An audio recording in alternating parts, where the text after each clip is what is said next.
I literally keep forgetting to film my intro. We're doing a vlog and the thank you video. I know, like, I did not get this thank you video out because I was just working on other stuff. I wanted to do it before the end of August, but I figure why not just put the thank you video in like a nice little vlog. And today gives me a great opportunity because I'm going over to a friend's house. We have a little get together. We're gonna be making spring rolls. And so I decided to stop over at a little local place and pick us up some snacks that we don't have to make so we can kind of munch on things while we're making the spring rolls. And I wanted to film like the inside of this place because it's super cute, but it was busy and I just wanted to get everything like done and over with. So I'll show you the haul once I get over to my friend's house. But what we have is some onigiri, musubi, we've got 2 sandos, but they're both tamago, that's all they had at the moment. And then I have 2 of their specialty, it's like a hybrid cookie and croissant, and I got ube and pandan flavor. So I will show all of that before we completely demolish it, hopefully. Like, I was like, I'm never worried about people not liking something that I buy because if they don't eat it, I will certainly take it home and eat it myself.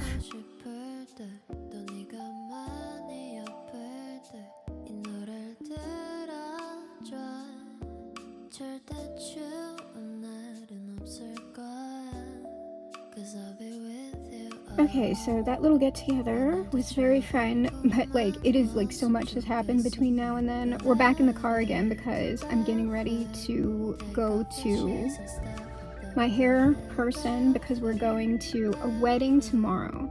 So when that little cooking get together that you just saw, what has occurred between then and now is a hurricane. First off, Hurricane Francine happened and it was like a Cat 1, but it completely like messed up some people's stuff. And so we went to the hurricane, had a little tiny hurricane recovery, and that like some of the breakout that we have going on here is because like I do break out for stress, and I don't care how small, like what category the hurricane is, I am stressed out if there is a hurricane because either I have to sit through it and you have to deal with like the power being out, which actually it didn't happen for me this time, or you have to deal with the evacuation process and moving all the animals and like everything else and trying to play the game of while you're evacuated, did anything happen to my place, my apartment, my house? How expensive is it going to be? How much is the insurance going to go up? Is work going to give me a pay increase for me to cover that? Or are we again just going to have to pay more while like working the same or more? How much like am I going to have to do any reconstruction?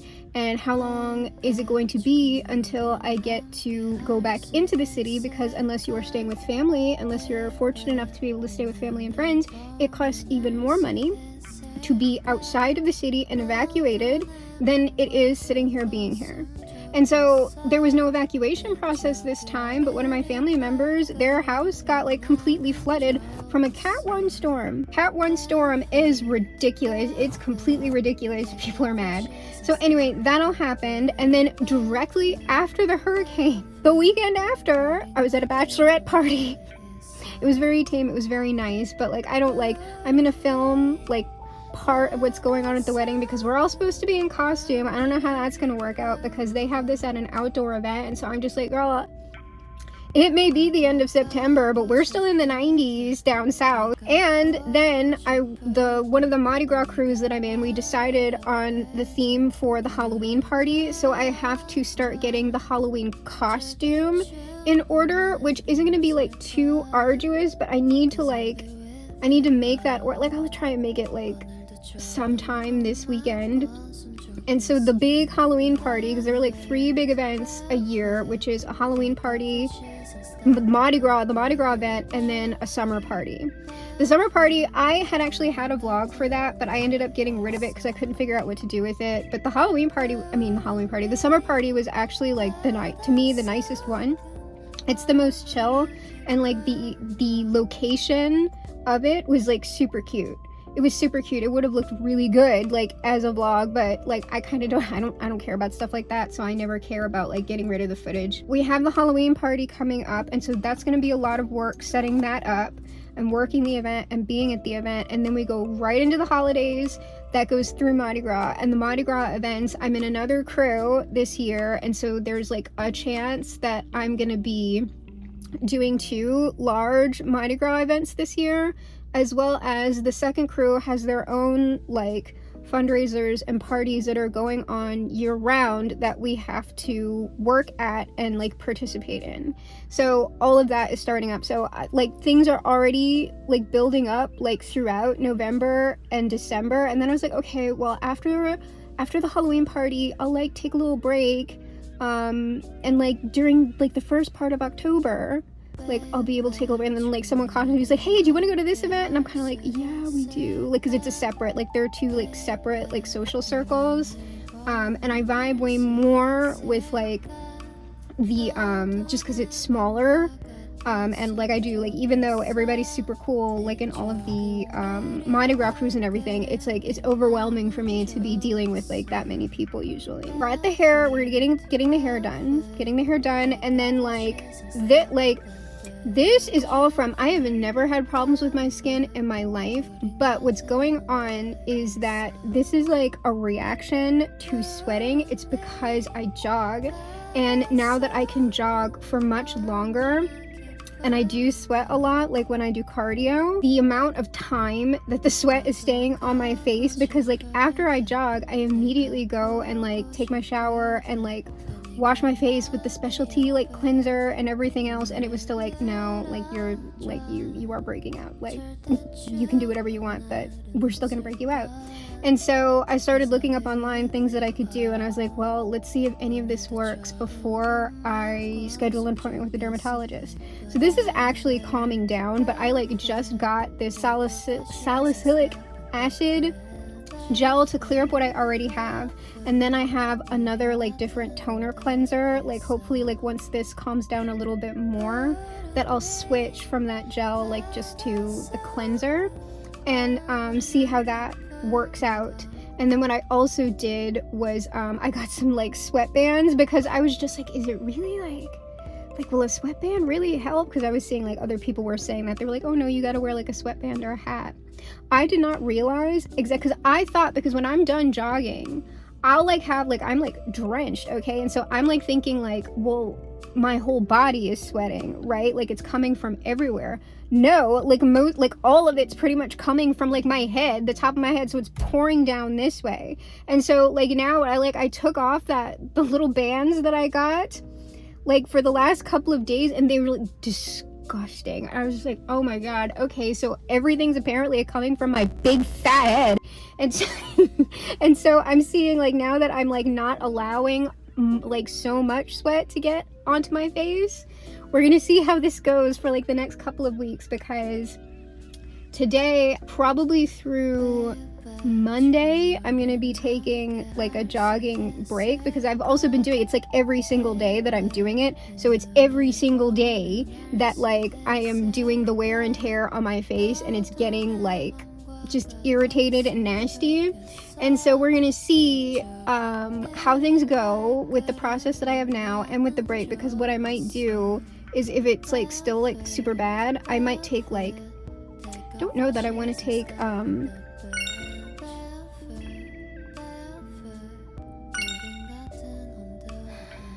I might want to take a little bit perhaps of a longer break on cardio.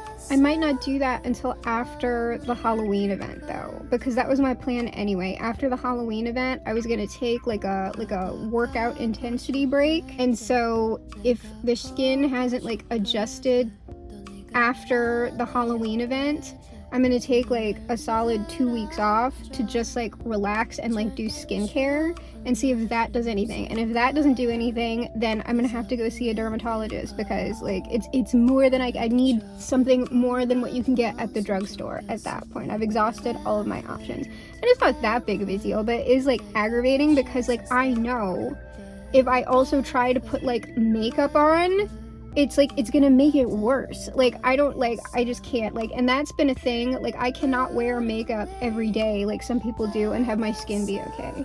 I have never been able to do that. Like if I tried it once, I was like, let me go a month and I'm gonna wear makeup every day. to like be more put together. And I was breaking out and I was just like, I'm not putting this crap on my face. And it was all like doing all of the skincare around it as well. It's like, I'm not doing all this stupid shit just to have my face looking a certain way. Like, everybody can just deal with me. And so anyway, that's what's going on. So you get to see the before and after hair again.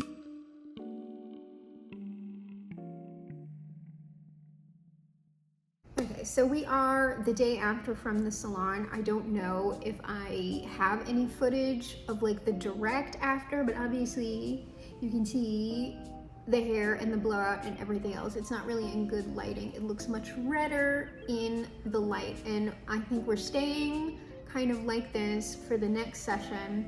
And then once we get into December, we're gonna be doing more of a major shift with like the hair color.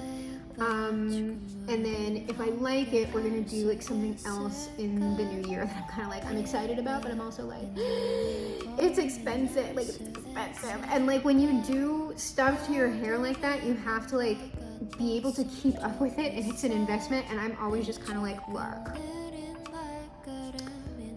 is this actually budgetable? But we'll see. It might be something that I just do once for the hell of it, just to see if I like it or not.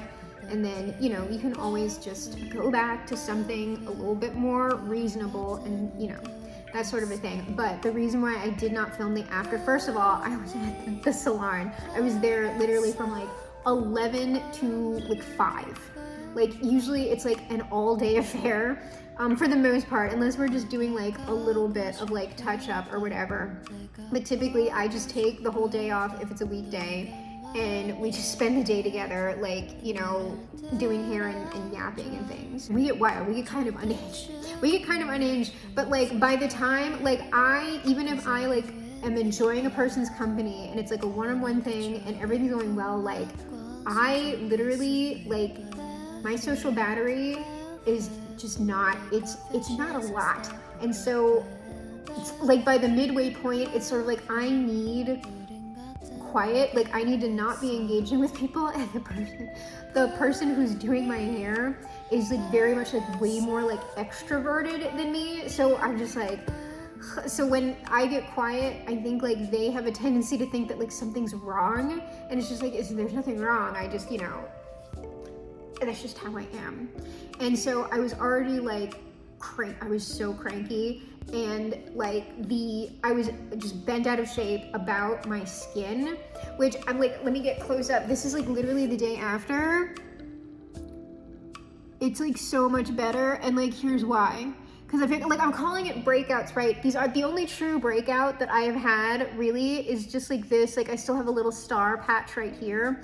This one that was on the side of my nose was like a legitimate breakout. But the ones that you've been seeing, like if you watch the reads that I've had like on my cheeks, I've like pretty much been wasting those. And I've been knowing that like what I deal with, like what flares up on my face, it's not like true acne or like true breakouts. They're not actually pimples. It is called melasthesia folliculitis, and what that is like your follicles become inflamed, and they look like these little red dots, and they can get itchy because it has to do with a certain yeast that is always present on your face. But for me, I live in the greater New Orleans area. That's the subtropics. It is hot, it is humid, there is moisture everywhere. And when you live in an environment like that, it can just make your skin go crazy with this particular thing. And also on top of that, people who tend to be way more affected by it, they'll say athletes, but it's like if you're very, very active, which like I have been very recently. And I remember when I first started jogging, I would get it like just on my forehead, but I was jogging like not as much, like I couldn't go as long as I can go now.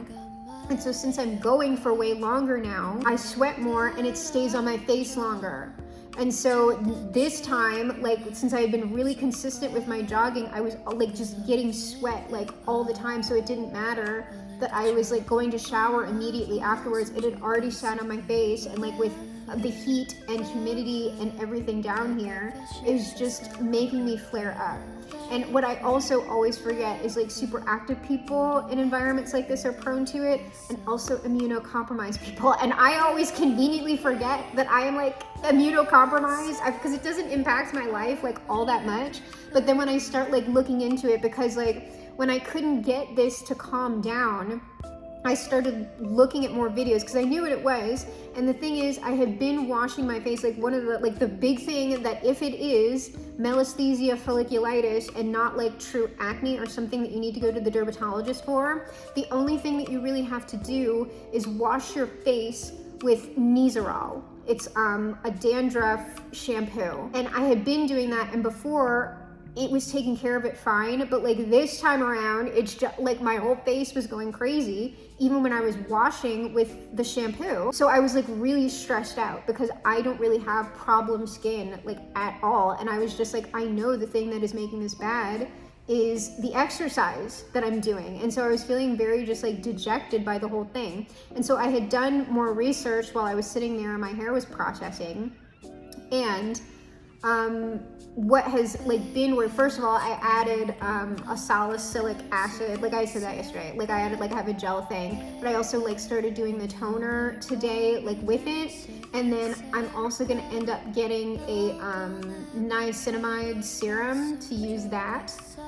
But mostly with the Nizoral, I was just washing like my face with it and then like rinsing it off. It really needs to sit on your face or wherever like the area is, because people get it on their body. I don't get it on my body. I just get it like my skin is just very set. I'm an empath. Like, oh my god, I'm just so sensitive to every little thing. It has to sit on your face for like 5 to 10 minutes. You have to wear it like a mask before you wash it off. And when I did that last night, plus well, I did it this morning really, but I used the salicylic acid gel again like overnight. When I got up this morning, like everything was looking so much better, and I didn't run yesterday and I'm not gonna run today. So it's pretty much, if I'm not, but the thing is I'm going to a wedding today, and the wedding is all outdoors in this 90-degree weather, and I am just like,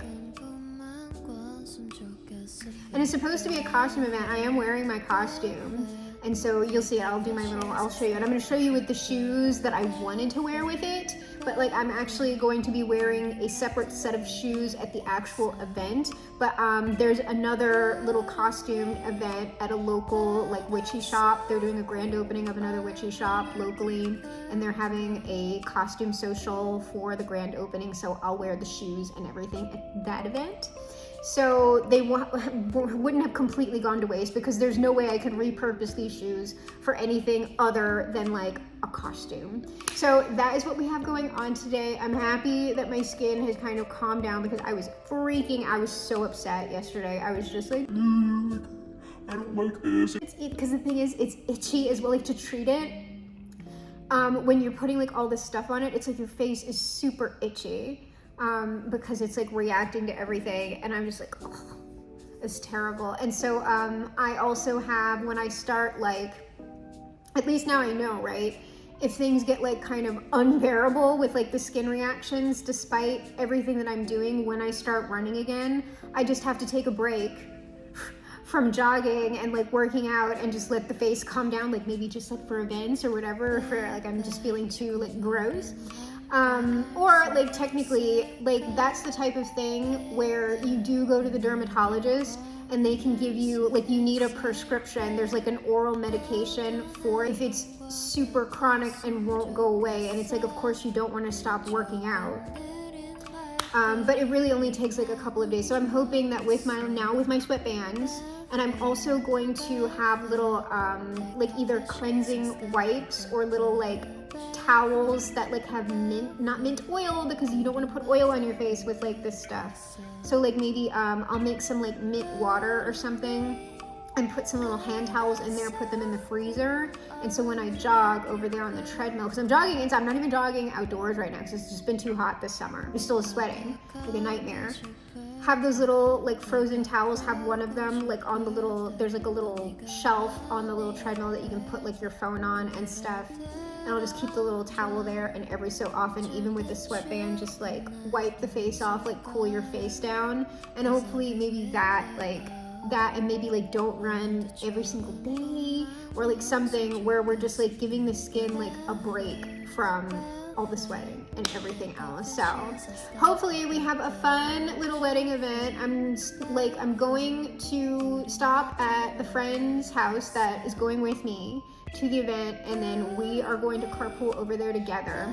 I don't know how long we're gonna stay, because like literally like it's so freaking hot. So I'm gonna tell her, I'm gonna just be like, look, if you don't feel like, if you get uncomfortable and you don't want to stay because it's like too hot or whatever, just tell me, because I'm the person who's like, yeah, I want to go out, but it's just sort of like 2 hours, 2.5 hours. If we're not inside somewhere and it's comfortable with people I'm very comfortable with, then peace, bye. I'm like, goodbye, goodbye, bye, bye.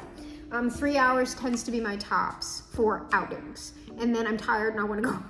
I'm tired and cranky, and I want to go home and just like read something or write and like sit on the couch. Oh, I need to like do an update on writing progress, but we will do that tomorrow.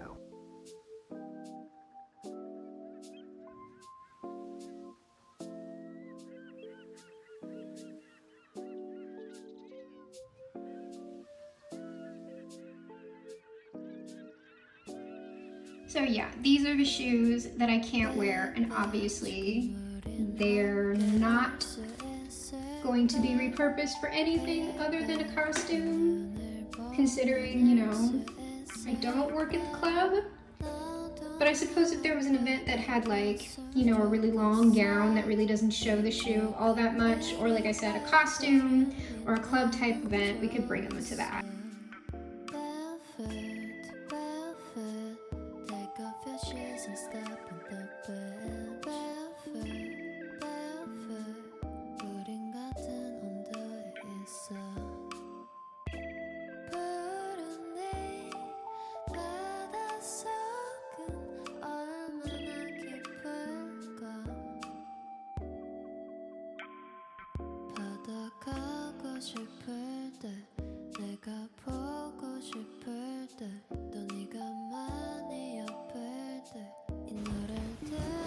Okay, so I do have like a minor little story time from the wedding, which was very fun, but we're gonna get to that later in the day because I'm starting my exercise routine back up to date. And as we can see, since I've been on my break, right, it's not like fully clear, but I mean, doing the skin routine that I did pretty much cleared it all up. And I have a couple of little things now that the actual ones came in. I was using like fake sweatbands when I was still exercising, but I actually did order real ones from Amazon, and those came in. If I can open them. Hey, no, don't knock things over.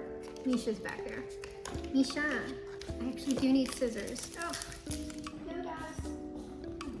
It says. Alright, what am I gonna wear today? Got pink, gray, black. I'm probably gonna go with gray. So these are the actual sweatbands. I have just regular like hairbands that I've been using that did work. They did work. They pretty much took care of most of the issue, but let's see if an actual sweatband does things a little bit better maybe. And then, because like I explained, right? It's because of the amount of sweat that's sitting on my face, like as I work out, because I go like longer distances now, work out for longer times. It's just like, because it's just sitting on my face that entire time, Misha, it sets off the folliculators. And so I am seeing now, there might not be anything that I can do about it. Maybe it'll calm down a little bit in winter. So I'm hoping that as we get into like cooler, drier temperatures, that maybe it calms down some. But I am armed with my sweatband, and then I also have like, I've got two of these, like these are technically like just non-branded. They're makeup wipes, they're cleansing wipes. I really wanted something a little bit different, but I didn't want to. I only wanted to go one place this morning before I worked out, so I just got what was available like at the grocery store. And then when I run out of these, I'll do a drugstore run and see if there's something a little bit better. But I'm gonna keep these on the treadmill back there and like with my sweatband on, right? I still do develop, like, obviously, because sweat comes out of my face, it's just stopping what's coming out of the top of my head from like drenching me. I'm gonna use these and every so often just do like a little wipe to keep things like as fresh as like possible, and maybe even prevent it more from sitting on my face, like doing a little cleansing. The thing is, I never know, because doing like an overkill on skincare or skin treatments can also irritate your skin. And so I'm just wondering if I just need to accept the fact that while I'm exercising regularly, my face is gonna be inflamed, and the way to make it go away is to take a break, exercising, and then like doing just like the really diligent skincare, and things calm down. But I'm keeping the routine that I developed. I still need to get the niacinamide serum. There was like a really expensive one at the drugstore, and I was like, oh no, I'm pretty sure I spent $12 the last time I got some niacinamide serum. So probably there's gonna be like a Target run or something in my future. Probably not. Oh God, October is about to be so busy. But anyway, let me go ahead and we're just gonna get started with this week's first session. Let's see, ooh, cool. I don't have to redo my little ponytail. I don't have to redo it. There we go. There's my sweatband. We'll see how that works. We'll have our little wipes on standby, and then after I work out and take my shower and kind of like dry off a little bit, then I'll tell you about the relative non-drama of the wedding. There was a tiny little bit of drama, just a tiny bit. And then we'll do a writing check-in so I can tell you where all the projects are. I am behind, but we are still moving forward with all the writing projects. And then I'll tell you a little bit about what's going to be happening in October. We'll see how much of it I film, because notorious for like just not filming anything actually exciting that's going on, because I get in the moment and then I forget, so I have like 2 seconds of footage and like then that's it. I'm gonna try this time though to get like a little bit more of what I actually do that's like not in here. Okay, so let's recap right after the wedding, which was nice. Let's start with a little bit of like where we are on channel stuff, because like my one big goal that I have for myself, at least channel wise, I'm behind on. Like I'm on point with everything else, but then there's always kind of like one thing usually that you're gonna be behind on, and that's just life, which is I'm behind on some of the writing goals. Like I made a lot of headway with the writing over the summer, and then right around August I started shifting more into like exercise and body goals and things like that. And the writing kind of like I was maintaining kind of both for a little while, and then I got super focused on my fitness goals, mainly because of the big October event that's going down. I had like a short-term goal that I wanted to hit before then, which I am gonna hit. But what that means is that the writing goal that I had was kind of put on the back burner a little bit. Like I haven't completely stopped working, I never do. But I'm behind on probably the Substack launch, because no, you cannot have the coffee. No, get down, get down, I am coming to get you. Okay. I'm behind on the Substack launch because I wanted 3 episodes completed for the light novel, the serialized light novel. And I am typing up the 2nd episode now, but I have not written, like even started writing the 3rd episode. I have the outline pretty much done, like a very, very loose one, but I still need to get that 3rd one out. So I don't know, we might have like more of like a winter type of launch date for that. I also, the big goal that I had was to get through the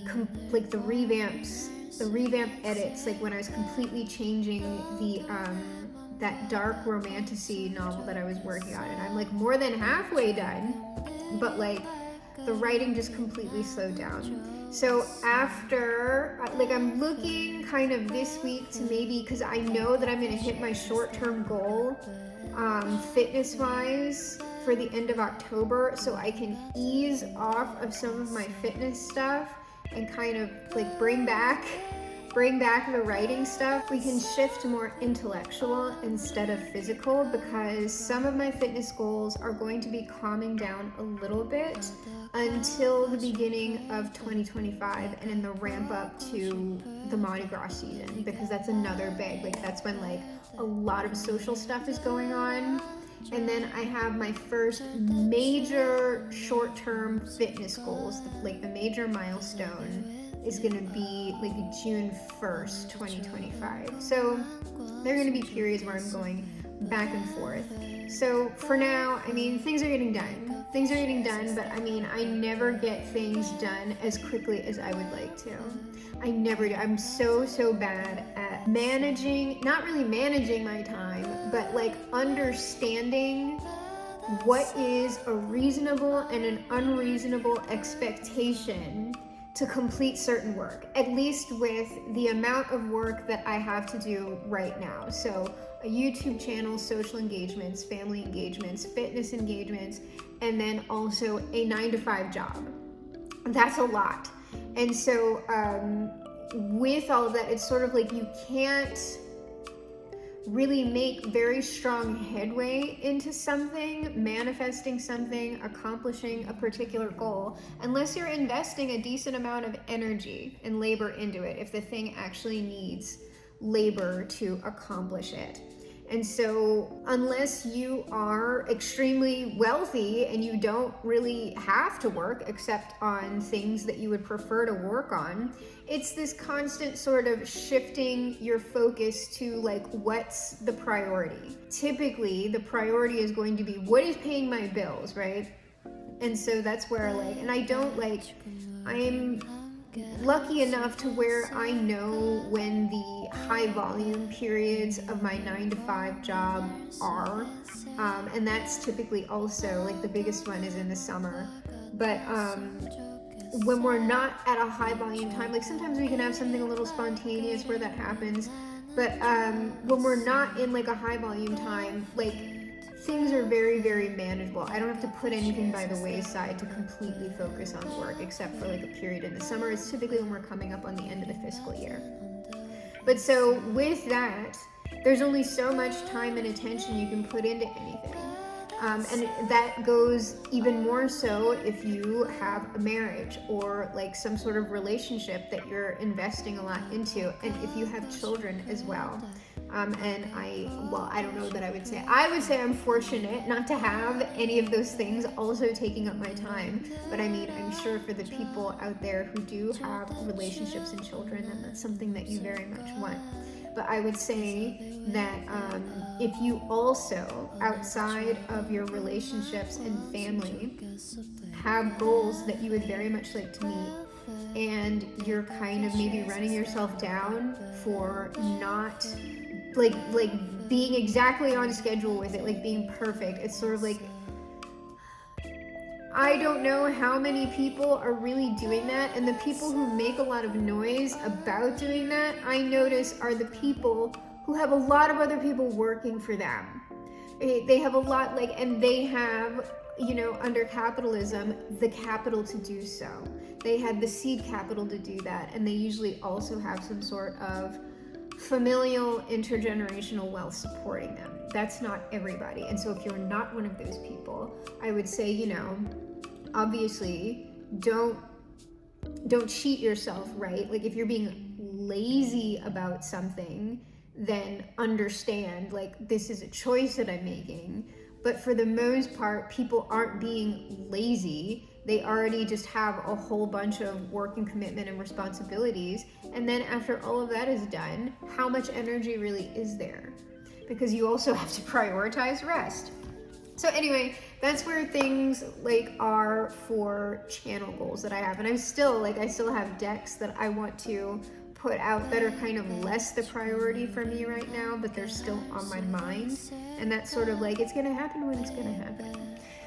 And it's all happening right on time, right? It's all happening in the time that it is supposed to happen in. So I'm not particularly worried about it, but I do get kind of stressed when I say publicly, I would like for this launch to be in the fall, and then I'm behind on it. I feel like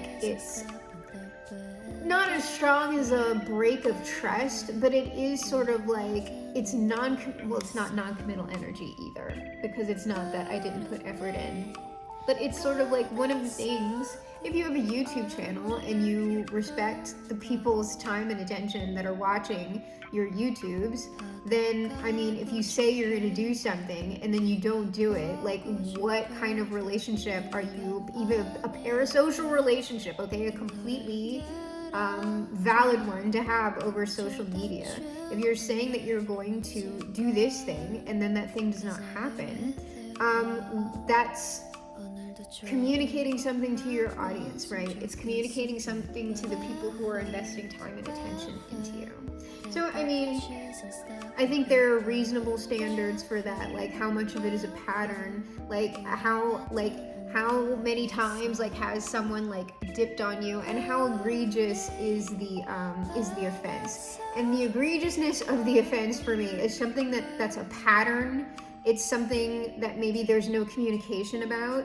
And then like the big one is somebody asked you for money and they did not give you the thing. They did not do the thing with the money that they asked. So like if I like had a fundraiser for like, I don't know.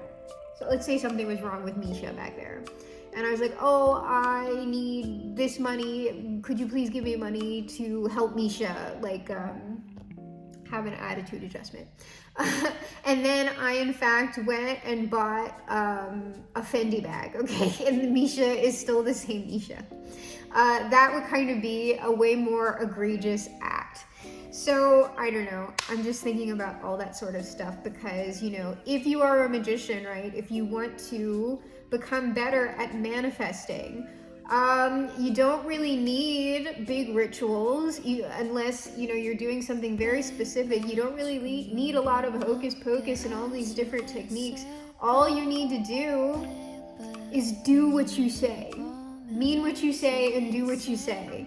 The more that you do that, the more power that your word has, because you're demonstrating truth. That's all. So that's what I think about whenever I am, to me, not meeting a goal. I'm looking at, why is that the case? Is it reasonable? Was the expectation that I had for myself reasonable? And is there something there that I need to work through? And at least for the Substack stuff, there is something there, a very, very tiny bit of resistance that actually has nothing to do with the writing for once. It's such a simple thing. And I'm just like, this is one of those things where like, you're gonna like not avoid it, but like you don't want to do it. And it's just like, it's gonna take you 2 seconds. It's literally gonna take you 2 seconds. It's not even that big of a deal. What are you worried about? Though I would say that when I examined this particular worry, there is some valid concern to it, but probably the amount of worry that I'm having about it isn't valid. It's a little bit like, girl, come on, like people do this every day. So anyway, there's that. So whenever I'm looking at a goal that I haven't met yet, I'm looking at why, the expectation, what resistance is there, how do we work through that, and then is it something that you're making an excuse for? That's really all you can do. And so we've done all that and we're just pressing forward. There's nothing major like going on there. So let's talk about the wedding, because I mean there's really almost nothing to talk about really. It was a very pleasant wedding. There's only one bit of drama that happened that I'll get to, and it's so like, as far as drama goes, it's very, very I don't know, inconsequential yet annoying. I had a really good time. Oh, here's some pictures. They're on the screen right now. I had a very good time, and of the tiny bit of footage that I filmed, and of the pictures that you're seeing here, that probably wasn't even half the people that were there. The 2 people that got married, they know a lot of people, and they're all from like various places in the city, but also like a lot of Burning Man people and all that. The wedding was lovely. We talked to a whole bunch of people. Everybody was really nice. My favorite compliment that I got on my costume and my look for the event was that I looked like a Sprite.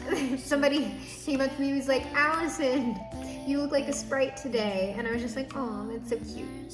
So I looked like a sprite. We were going for, it was really like moon and sun, and you can see like from one of the pictures that my friend was the solar energy and I was the lunar energy.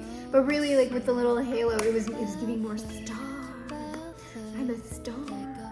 Please, I'm a star. But no, I was giving sprite as well, and that was my favorite compliment. And then the drama, because there's always, you know what? Because I knew, well, I didn't know most of the people there, but at least the men who I was talking to all know me, right? They're all very respectful. Everybody there who was a man who was talking to me, I pretty much knew. And I went to go make a plate for my friend and get us some drinks.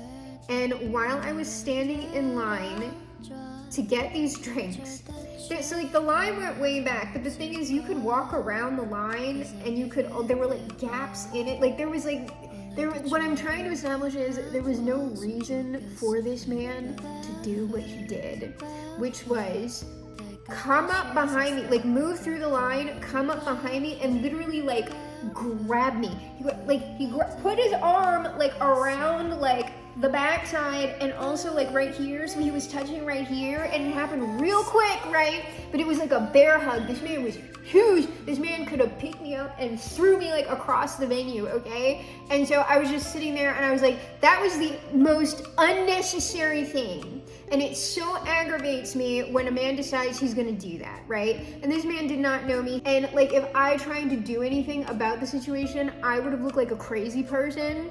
And as far as being groped goes, it was on the milder scale. But like, it just like, this is why I don't leave my house. This is why I don't leave my house. And this is also why I typically don't like, I'm particular about what I wear, right? Like when I like, cause that little, when you saw the footage of that outfit, it wasn't like it was, giving especially whore, at least like in my opinion, but it was a shorter skirt and you could see more of my shape, right? When that happens, then you're always gonna have like one man who like does not know how to act, and that was the one man. So we're gonna have like Allison's little sit down after all the social events. Did a man act up? And at the wedding, yes, one man, it's always gonna be the one. I swear to you, 99.9% of men like don't do this, and then there's the one. And so that was aggravating, but as far as like ruining my day, no. But it's also why I tend to not like, so people will ask me, right, because there was another man there, and I wasn't even thinking about it. But he went to me, he was like, oh my God, like you look really great. And I was like, oh, thanks. And he was like, it's the first time I'm seeing you not wearing black. And when I thought about it, I do wear a lot of black. I'll wear like a crop top and like stuff like that where you're like seeing like a little like strip or whatever. But typically it's like long skirts, like long sleeves and everything else, which I tend to like. I like wearing black. I like that color. But then when I thought about it, I was like, oh, that's true. I do always wear black, and I am usually fairly intentionally covered. That's why. Because some people don't know how to act.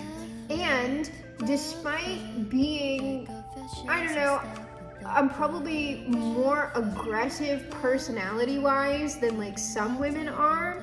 But as far as like, if someone decides they're gonna do something to me physically, there's nothing I can do back, like for real. Though if anybody seriously tried anything, like if I'm like in a fight for my life or whatever, like somebody's leaving with permanent scars. Like that's all fine for me. I'm gonna try my best. Like if you are coming for my life or my like virtue or whatever, I am going to try to like maim and also take you out if I can possibly do that.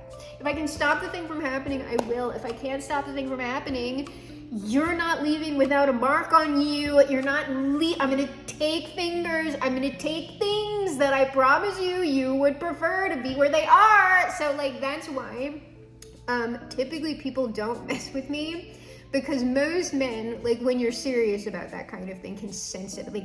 Men sense the energy, and they're not gonna go for the one who's gonna give them trouble, right? They're gonna go for the one that just like, oh no, like what? Like they're like, that's the person they're gonna go for. And so that's why it's usually just the one, like it's the one. So it's like a stupid one, or a one who's on which like substances, whatever. I probably have to blank that out. It is a man who for some reason was never in his right mind or temporarily has taken leave of his senses. That's the man, okay? Or like I said, exceptionally dumb. Like those are the ones who I'm gonna have some kind of problem with. Anyway, that's why I don't leave my house. I don't leave it, okay? When I do, it's gonna be like in a group, or like not, like I'm going to be looking very nondescript, right? But we shall see, because I have to work a party at the end of October, and that outfit decided on how we're looking for the October party, for the Halloween party, and it is slutty as hell. So you'll see that costume, I guess, but don't get used to that. I'm curious about who I'm gonna have to fist fight. I'm probably not gonna have to fist fight anybody, but there's always the one. So we will have that little counter. How many, did anything happen? Because we could manifest that nothing happens. How many tried? Was it more than one? And like, what was the egregiousness of the situation? So anyway, that was the wedding. It was mostly a pleasant occasion with like one like just bucket of yuck, right? So that's what's going on. And Lisha.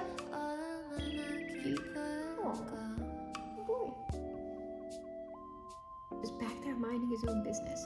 So formally, because that's like I say, I do have fitness goals. There are things that I'm looking to do before the end of October. So we're not having cake or anything like that, which I feel bad about, because when we had the original 5,000 subscriber, like thank you, or maybe it was 1,000 subscriber thank you, like I had some cake that I ate on the channel, and maybe we'll do that again, like for like 10,000 subscribers, or if and when we get to 10,000 subscribers, we'll have like more of a party video where I'm eating. But I just wanted to give a big thank you for everyone on the channel who does engage, who does like the videos, who does comment and all of that. It's never necessary. I like making the YouTube videos.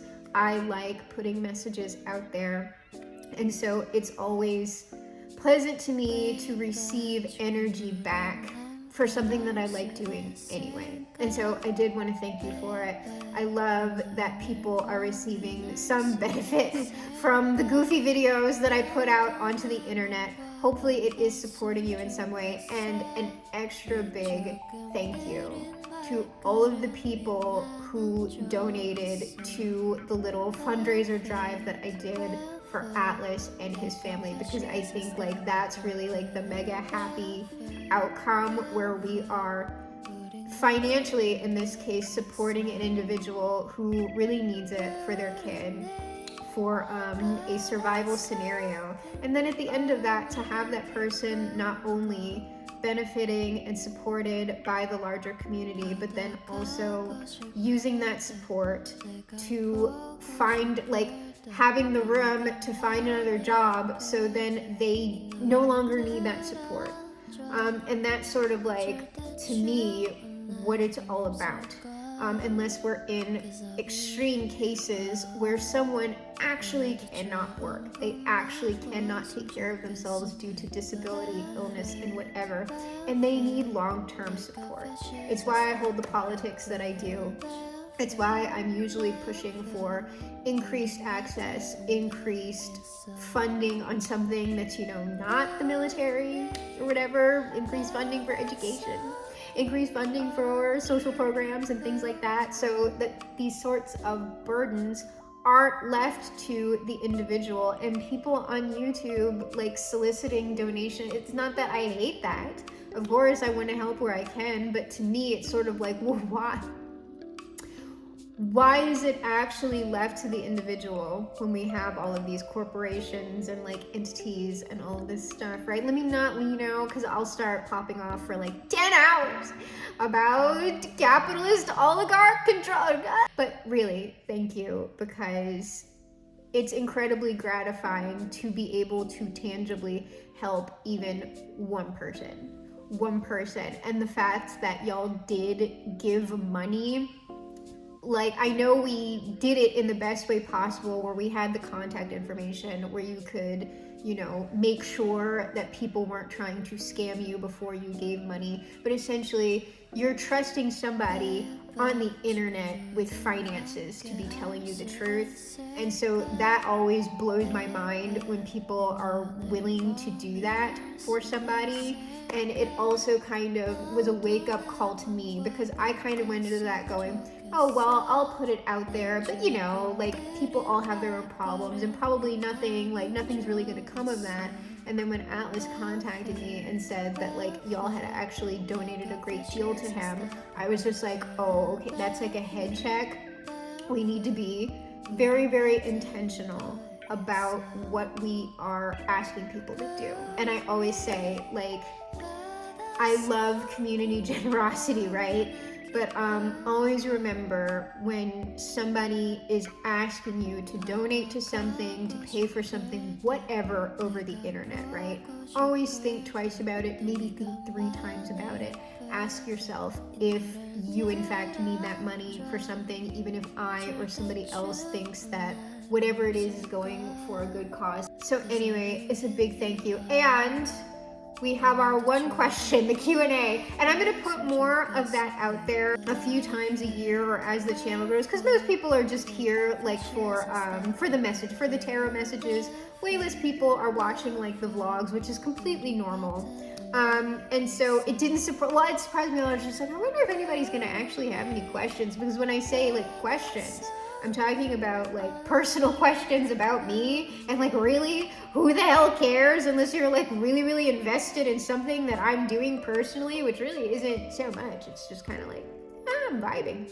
And so we had one question this time, but every so often I'll throw that out there. It's usually going to be like in a community tab post where I'm saying, if you have any questions for me, let me know. But I'm talking about like personal questions. I'm not talking about like, I have a question that you would need to pull like a tarot reading for.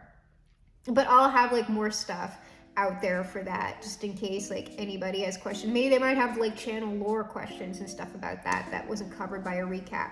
But our question was, which cat is my favorite? And I took a long time to think about this, because I don't want to give like a cop-out answer like, I love all my animals equally. And like, of course, let me not.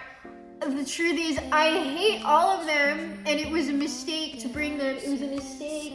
You, mistake. I don't know where his sister is. And I don't know if you can hear Phoebe upstairs. I hate all of them equally. That's also not true either. I love them all very, very deeply. But as far as like favorites go, it's not so much a favorite, but like, if you don't own cats, like, you're not, and I would assume this, I've just never owned dogs. I've never taken care of dogs. I like dogs. I like most animals, but the animals that I have spent the most time with in my life are cats. And with cats, the relationships tend to be like fairly deep and pretty nuanced. And you'll know that just like any relationship that you have with a person, your relationship with your cats shift. Like, sometimes you're not on the best terms. Sometimes you're not. Sometimes sometimes two of you are vibing while another one is out. Sometimes everybody's vibing. And then sometimes we're all on the outs. So I would say that right now we're kind of all vibing. We're kind of all good. But at the time that the question was asked, like, Misha and I were going through something. Like, I don't know. I feel like it was mostly him that was having he was just going through like a really big like temper tantrum with like everybody. I think it was just like a growing pain or whatever. He's kind of chilled out a little bit. But he was just like being very antagonistic of everybody, just being very petulant and being like a big bully around the house, which Dasa and Misha are kind of both like that. They're both extremely territorial, and they both bully each other. But it's usually like when they were coming up, Dasa was like the main aggressor and Misha was very much like just the one being bullied. And so I knew when I adopted them that Dasa was more of the extrovert and Misha was more of the introvert, and I spent way more time. I invested way more time with Misha, kind of getting him, because they were both feral. And so I got them on deep discount because they were like, these cats are actually feral and we don't know. And I was just like, I'm not even worried about that. You have no idea who I am. The greatest magician of the age, perhaps the greatest magician of all time. You think a feral cat is going to give me a problem? And they did. And they were trying to convince me so bad. They were trying to tell me about him. They were like, he's not nice. He's not cuddly. And he's a huge cuddle bug. It's just that, like, he needed, of course, like most people do, or most beings do, who are scared and have been, like, you know, I don't know what to say about abused, like for a cat, like he was never abused, but like living on the streets and everything, that's scary. And so they're not going to trust human beings until they see that you are trustworthy. And so Dasa, even though she was feral, she was very extroverted and she took a liking to like most people pretty immediately. So Dasa was just like never had a problem, ever. She was always very happy-go-lucky and just ruling the roost. That was her, and that continues to be her. Misha, however, needed a lot of encouragement and a lot of time and care, and it was, I want to say a period of maybe about 3 to 5 months. It was maybe about 5 months that it took for him to be okay with me, like petting him, touching him wherever, whenever I felt like it. Because for a lot of his and I's early relationship, I had to let him kind of initiate a lot of the attention that I was giving him and let him determine how I was giving that to him. And then what I would do was kind of once a day, I would push him out of his comfort zone with me petting him or doing whatever. And, you know, he wouldn't like that. But he's never super aggressive. I mean, when I say he's bullying, I'm meaning he's like swatting people or like grabbing a leg or something, but he's not being like vicious or anything like that. And so when I would push him out of his comfort zone, usually he would kind of, I would also allow him, after I did that, to reassert his own boundaries with me. And usually the way he would do that is he would, when I'm saying he's biting my hand, he would grip my hand with his teeth and kind of saying like, no, I could kill you. I'm not gonna kill you, but I could. And so I would let him do that, and then I would let him go off and I wouldn't bother him anymore.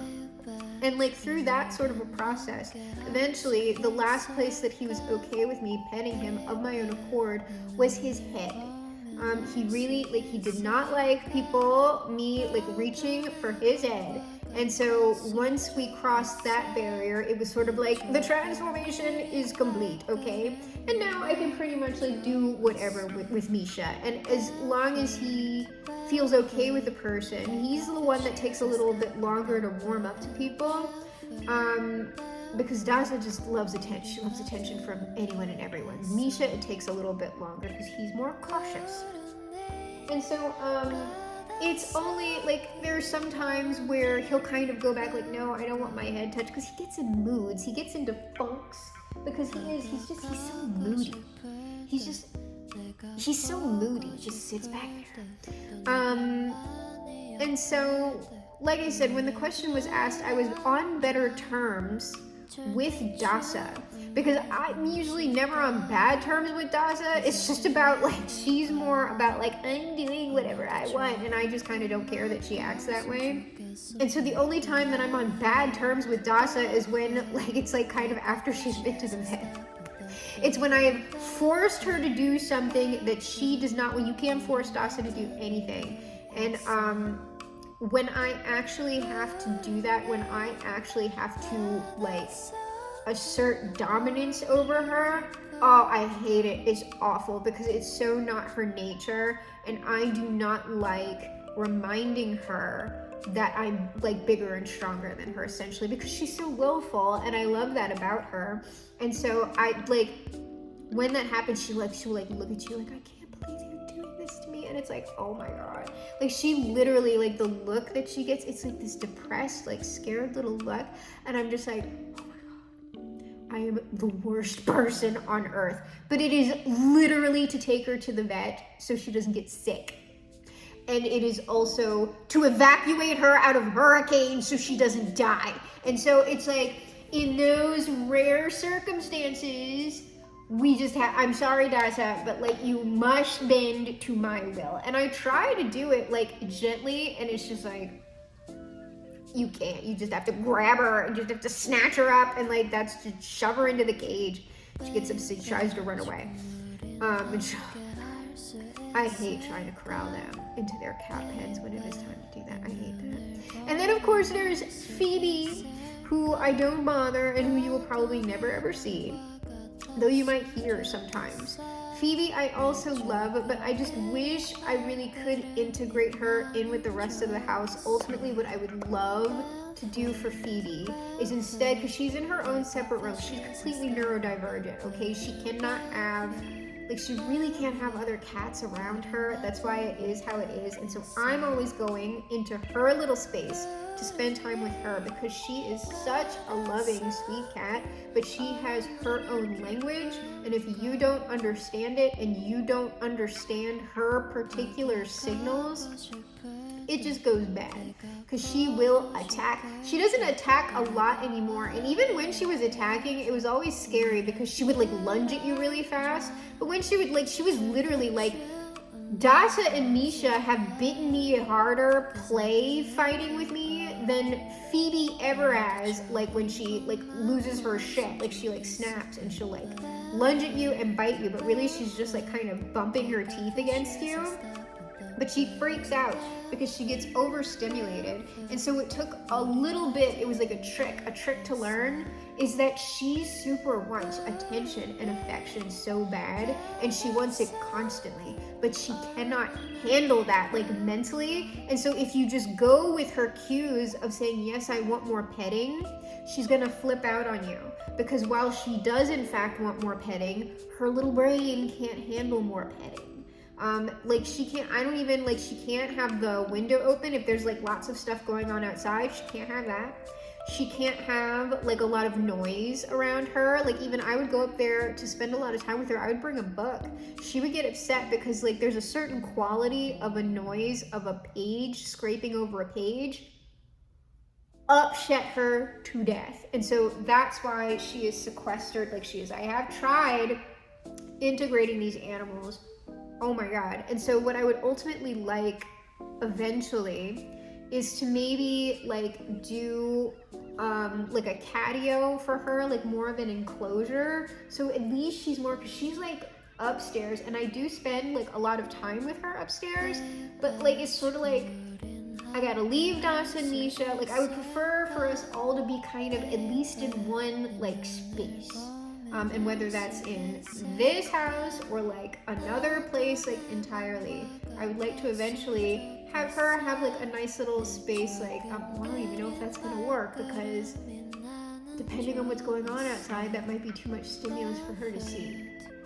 I don't know, but we're gonna figure it out. I would like to try her out in a catio, because then if she doesn't like the catio, I can always move her back into another enclosed little room if she's getting too much stimulation outside. And then Dasa and Misha can enjoy the catio, and we can install a little cat door, and they can just go back and forth like out there. But as far as a favorite goes, it would be more of a question to ask the cats. Whomst amongst you likes Allison at the moment? Like that's really what the question is. Who likes Allison? It's not who Allison likes. Though I would say, as far as a bond goes, I probably have deeper bonds with Misha and Phoebe, just because they require more attention than Dasa does. Dasa is usually very independent, but interestingly, Misha, when I leave, like when I go, when we have an extended period of time where we're not together, Misha can actually handle that. That doesn't disturb him very much, though he prefers me being there. and he prefers having like, even if he's not like sitting on top of me, he prefers having like full access. He likes knowing that he could have access to me at any point that he chooses. And when he does not have that, that's when he tends to get like, I'm gonna start making all this noise because like, I'm looking at you. It's you. You're a covert narcissist is what you are. When he doesn't have that, that's when he starts, when I'm doing a reading, you can hear him going, like making all this noise because I'm paying attention to something that's not him. And he knows he doesn't have like full access to me at that moment. But my bonds with him and Phoebe are a little bit deeper. When Dasha, when I have to leave her, if she is not with me for an extended period of time, I'm talking about for days, she is so upset about that. So she is the one who, like, if I go like on a retreat or something and I come back, she is the one that's in my face. She is the one that is up my butt because like she's extroverted. She like when I'm here, she's sort of like, oh, I could come and go, and yeah, like when I want attention, I want attention, but she's like very in her own space because she knows I'm here. When I'm gone and I come back, Misha's kind of like whatever about it. Dasha is like about to have a heart. She's about to die from lack of attention. She very much does not like it when people are not here. She really loves people and she loves being around them and she likes being in laps and she likes being like fussed over and everything like that. But on her own time. On her own time, she is very demanding of attention like that. And then Phoebe, is her own little being, okay?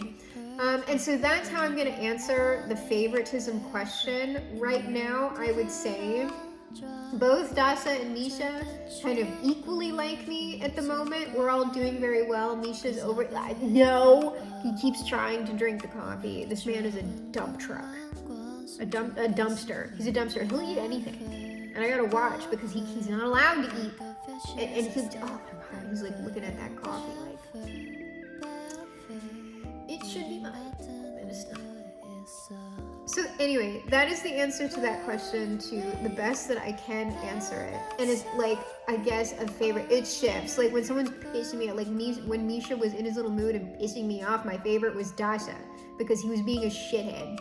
And now that he's not being a shithead, I like them both equally. So it's a bit transactional in this house when it comes to favoritism. When it comes to love, though, of course, I always love all of them in that they're not going anywhere.